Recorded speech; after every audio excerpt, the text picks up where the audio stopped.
नमस्ते, मैं हाजिर हूँ एक नए वीडियो के साथ जो गुड्स एंड सर्विसेज टैक्स पे है।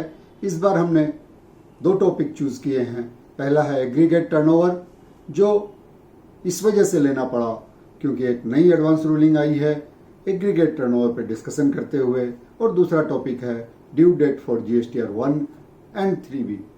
तो सबसे पहले GSTR 3B उन एसएससीज के लिए जिनकी टर्नओवर 5 करोड़ से अधिक है।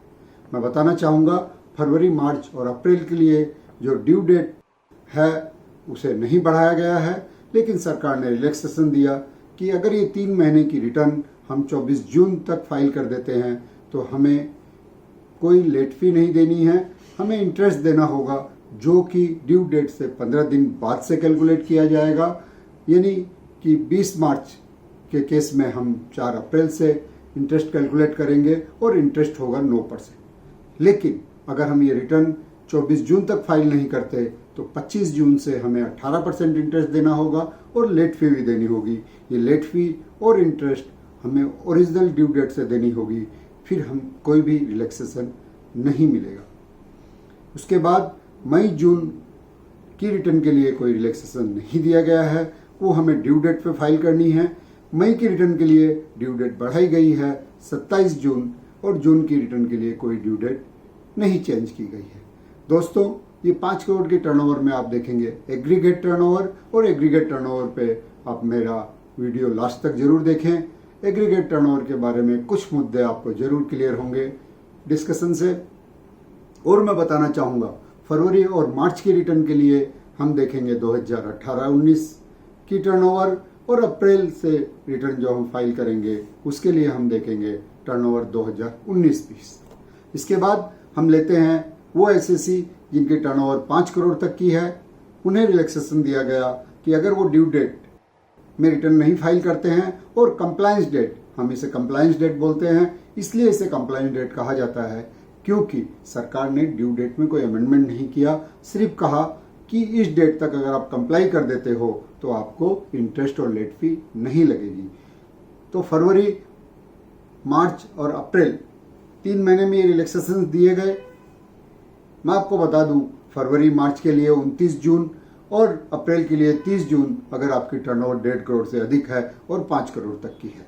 लेकिन आपकी टर्नओवर अगर 1.5 करोड़ तक है तो आपके लिए ड्यू डेट होगी 30 जून, 3 जुलाई और 6 जुलाई। दोस्तों, सरकार ने 40th GST काउंसिल में ये डिसाइड किया कि हम इंटरेस्ट रेट रिड्यूस करेंगे 9%, यानी कि आपको 9% का इंटरेस्ट रेट देना होगा अगर आप रिटर्न ड्यू डेट के बाद फाइल करते हैं। लेट फी के लिए गवर्नमेंट साइलेंट है, तो मेरे हिसाब से लेट फी लगेगी। उन्होंने ये बात नहीं कही कि ये इंटरेस्ट कैलकुलेशन और लेट फी कब से कैलकुलेट करनी है। तो मेरा आपसे अनुरोध है कि आप चांस न लें, क्योंकि पिछली बार जब सरकार ने ये रिलैक्सेशन दिए थे तब उन्होंने लेट फी और इंटरेस्ट कैलकुलेट करने की बात ओरिजिनल ड्यू डेट से की थी। मई, जून और जुलाई के एसएससीज के लिए इंटरेस्ट और पेनल्टी दोनों में waiver, interest and late fee दोनों में वेवर दिया गया है 30 सितंबर तक। ये 30 सितंबर की डेट फिक्स नहीं है, गवर्नमेंट ये डेट अनाउंस करेगी स्केटर्ड वे में। दोस्तों, अब मैं याद दिलाना चाहूँगा कि state wise due date fix की गई है। जिनकी टर्नओवर 5 करोड़ तक है उनके लिए 22 तारीख या 24 तारीख स्टेट वाइज डिपेंड करता है। अगर आप वेस्ट बंगाल में हैं तो आपकी ड्यू डेट 24 तारीख पड़ेगी। मई के लिए ड्यू डेट को एक्सटेंड किया गया था 12 और 14 जुलाई, सो वो भी हमें ध्यान रखने की आवश्यकता है। अब हम चलते हैं तीसरे स्लाइड पे, जिसमें हम डिस्कस कर रहे हैं ड्यू डेट फॉर GSTR 1। फरवरी की ड्यू डेट GSTR 1 की नहीं बढ़ाई गई थी क्योंकि वो लॉकडाउन के पहले पड़ रही थी, तो वो 11 मार्च 2020 ही है।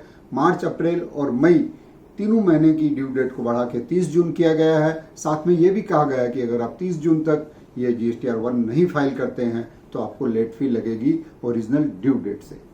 जून और जुलाई की ड्यू डेट में भी कोई एक्सटेंशन नहीं है। इसी तरह हम क्वार्टरली रिटर्न पे अगर जाएंगे तो जनवरी और मार्च के रिटर्न को एक्सटेंड किया गया 30 जून तक। अप्रैल टू जून की रिटर्न में कोई एक्सटेंशन नहीं दिया गया। अब हम चलते हैं एग्रीगेट टर्नओवर। मैंने आपको बताया कि एग्रीगेट टर्नओवर आपको 5 करोड़, 1.5 करोड़ ये जानने के लिए भी देखनी आवश्यक है। और एग्रीगेट टर्नओवर पर मेरा एक्सक्लूसिव वीडियो मैंने पहले बनाया था जब एडवांस रूलिंग कर्नाटक की आई थी अनिल कुमार अग्रवाल के केस में। अब ये दूसरी एडवांस रूलिंग सवाई मनोहर लाल राठी के केस में आई है, ये गुजरात एडवांस रूलिंग अथॉरिटी की। इसमें एडवांस रूलिंग अथॉरिटी के पास जो सवाल था वो बहुत सिंपल और सीधा था।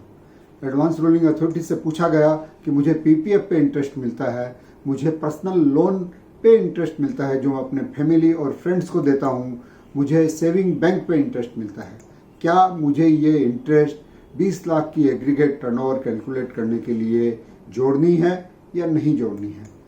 इस एडवांस रूलिंग में सवाई मनोहर लाल राठी ने ये बात भी कही कि मुझे लगता है कि ये जो इंटरेस्ट मैं अर्न करता हूँ सेविंग बैंक पे, पीपीएफ पे या पर्सनल लोन एंड एडवांसेस पे, वो मेरा बिजनेस नहीं है। जो बिजनेस का डेफिनेशन सेक्शन 217 में दिया गया है उसमें ये कवर नहीं होता। मेरे हिसाब से मुझे ये तीनों इंटरेस्ट की इनकम को कैलकुलेशन में नहीं लेना है एग्रीगेट टर्नओवर। मैं आपको बताना चाहूँ एडवांस रूलिंग अथॉरिटी ने कहा कि हमें एग्रीगेट टर्नओवर कैलकुलेट करने के लिए ये 5 चीज़ों को लेना आवश्यक है। उन्होंने सप्लाई के डेफिनेशन को डिस्कस किया, उन्होंने एक्सम्प्ट सप्लाई के डेफिनेशन को भी डिस्कस किया और उन्होंने कहा ये 5 चीज़ें लेके एग्रीगेट टर्नओवर बनती है। पहली बात टैक्सेबल सप्लाईज, दूसरी बात नील रेटेड सप्लाई, तीसरी बात उसमें आएगी एग्जम्प्टेड सप्लाई और नॉन टैक्सेबल सप्लाई जैसे अल्कोहल, पेट्रोलियम और शेड्यूल 3 की आइटम्स और export including zero rated supply. तो ये 5 चीज़ें मिला के एग्रीगेट टर्नओवर बनता है। इसके बाद एडवांस रूलिंग अथॉरिटी ने कहा कि टैक्सेबल सप्लाई जानने के लिए हम सेक्शन 7 डिस्कस करेंगे और सेक्शन 7 में हम पाते हैं कि सप्लाई के लिए 2 इम्पोर्टेंट एलिमेंट्स होते हैं, पहला कंसिडरेशन और दूसरा done in the course of furtherance of business. फिर एडवांस रूलिंग अथॉरिटी ने कहा कि ये तीनों ही income notification 12/2017 central tax rates and 9/2017 integrated tax rate जो 28 जून को इशू की गई उसके हिसाब से एग्जम्प्ट हैं, इन पे किसी इंडिविजुअल को टैक्स नहीं देना। और उन्होंने कहा उनके हिसाब से interest income saving bank aggregate turnover में जोड़ा जाएगा, इंटरेस्ट रिसीव्ड ऑन लोन भी एग्रीगेट टर्नओवर में जोड़ा जाएगा और इंटरेस्ट ऑन पीपीएफ अकाउंट भी एग्रीगेट टर्नओवर में जोड़ा जाएगा। दोस्तों, मुझे नहीं लगता कि पीपीएफ में डिपॉजिट करना किसी का बिजनेस हो सकता है, सेविंग बैंक में पैसा जमा करना किसी का बिजनेस हो सकता है। हाँ, लोन देने का बिजनेस माना जा सकता है, किंतु किसी भी स्थिति में पीपीएफ में अगर कोई इंडिविजुअल डिपॉजिट करता है, सेविंग बैंक में कोई पैसे रखता है, उस पर जो इंटरेस्ट अर्न होता है, ये दोनों ही इंटरेस्ट किसी भी स्थिति में बिजनेस माना जा सकेगा, ऐसा मुझे नहीं लगता है। तो मेरी सलाह है एडवांस रूलिंग अथॉरिटी गुजरात से कि प्लीज़ इश्यूज को पढ़ें, क्योंकि इसमें जो सवाई मनोहर लाल राठी बताना चाह रहे थे कि उन्हें लगता है कि उनके ये इंटरेस्ट इनकम उनके बिजनेस में नहीं आती हैं, क्योंकि उन्होंने कहा कि वो जो ये इंटरेस्ट अर्न कर रहे हैं वो जीएसटी में बिजनेस का जो डेफिनेशन दिया गया है उसमें नहीं आते हैं, तो वो एग्रीगेट टर्नओवर में नहीं जोड़ा जाना चाहिए। और मैं भी इस बात को मानता हूँ कि ये at least interest on PPF and saving bank aggregate turnover में नहीं आ सकती। मेरी रिक्वेस्ट है जीएसटी काउंसिल से, प्लीज़ जल्द से जल्द एक सर्कुलर इशू करके इन चीज़ों को क्लियरिफाई करें ताकि देश में जो कन्फ्यूजन की स्थिति है वो जल्द से जल्द शांत हो सके। और आपसे रिक्वेस्ट है कि एग्रीगेट टर्नओवर जोड़ने के समय कृपया 2 बार सोचें, तब किसी आइटम को एग्रीगेट टर्नओवर में लें। धन्यवाद वीडियो में बने रहने के लिए। अगर आपको वीडियो पसंद आया तो आप लाइक कर सकते हैं और आप वीडियो को मिस नहीं करना चाहते तो आप मेरा चैनल सब्सक्राइब कर सकते हैं, बेल आइकन को क्लिक कर सकते हैं। अगले सप्ताह मिलूंगा आपसे नए वीडियो के साथ, तब तक के लिए धन्यवाद।